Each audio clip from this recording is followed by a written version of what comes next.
पदयात्रा नहीं, उनको पश्चाताप यात्रा निकालनी चाहिए। उनको दिल्ली की जनता से माफ़ी माँगनी चाहिए। सुकेश चंद्रशेखर को परमिशन मिल जाती है जब लेटर लिखते हैं, अरविंद केजरीवाल को परमिशन नहीं मिलती।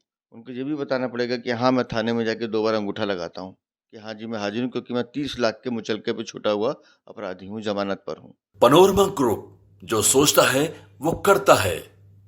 हमारे साथ बातचीत करने के लिए दिल्ली बीजेपी अध्यक्ष वीरेंद्र सचदेवा है। सर, लगातार कई दिनों से खबरें चल रही थी कि आतिशी मार्लेना जो है झंडा फहराएगी अरविंद केजरीवाल की गैर मौजूदगी में। अब एलजी ने क्लियर कर दिया है कि कैलाश गहलोत ही झंडा फहराएंगे। देखिए, 15 अगस्त से स्वतंत्रता दिवस हमारे राष्ट्रीय पर्व हैं और अरविंद केजरीवाल की आम आदमी पार्टी की सरकार ने जानबूझकर इस पर एक विवाद खड़ा करने की कोशिश की।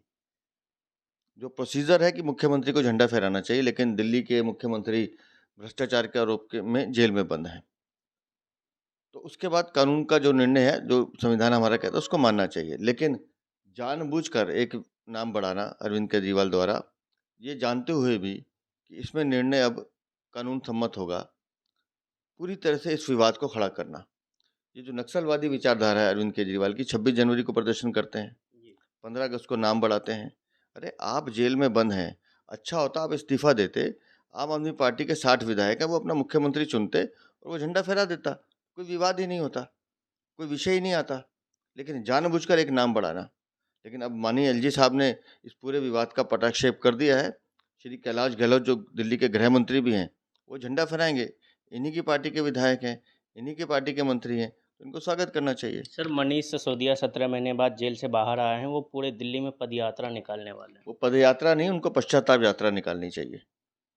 उनको दिल्ली की जनता से माफ़ी मांगनी चाहिए। 17 महीने जेल में रहने के बाद जमानती सिसोदिया को दिल्ली की जनता को बताना होगा कि मैं 17 महीने जेल में बंद क्यों था। क्यों? क्योंकि मैंने शराब की दुकानें खोली, शराब नीति बदली, शराब नीति बदलने में पैसे खाए, करोड़ों रुपए का कमीशन लिया, दिल्ली के स्कूल, कॉलेज, मंदिर, गुरुद्वारा कुछ नहीं छोड़ा जहाँ मैंने शराब की दुकानें नहीं खोली। वो कुकर्म मैंने किया, उसका हिसाब देना पड़ेगा। उनको ये भी बताना पड़ेगा कि हाँ, मैं थाने में जाके 2 बार अंगूठा लगाता हूँ, कि हाँ जी, मैं हाज़िर हूँ क्योंकि मैं 30 लाख के मुचलके पे छूटा हुआ अपराधी हूँ, ज़मानत पर हूँ। अभी अपराध मुक्त नहीं हुआ हूँ, ये भी बताना पड़ेगा। दिल्ली में बिजली के बिल बढ़े हुए हैं, 8-8 गुना बिल ज़्यादा आ रहे हैं, उसका हिसाब देना पड़ेगा मनीष सिसोदिया को।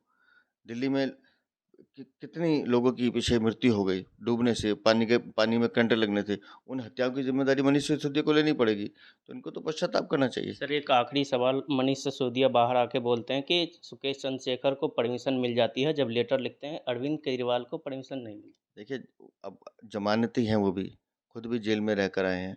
उनको अब तक जेल के कानूनों का ज्ञान होना चाहिए कि कौन से पत्र कौन सी श्रेणी में आते हैं। अरविंद केजरीवाल का जो पत्र है, जैसा जेल अथॉरिटी ने अपना क्लैरिफिकेशन दिया है कि वो उस श्रेणी में नहीं आता जिसमें बाकी पत्र आते हैं। उन्होंने जो उनको विशेष अधिकार मिले हैं उसका उल्लंघन किया है। मैं तो चाहूँगा कि जेल अथॉरिटी को अरविंद केजरीवाल के खिलाफ कानूनी कार्रवाई करनी चाहिए।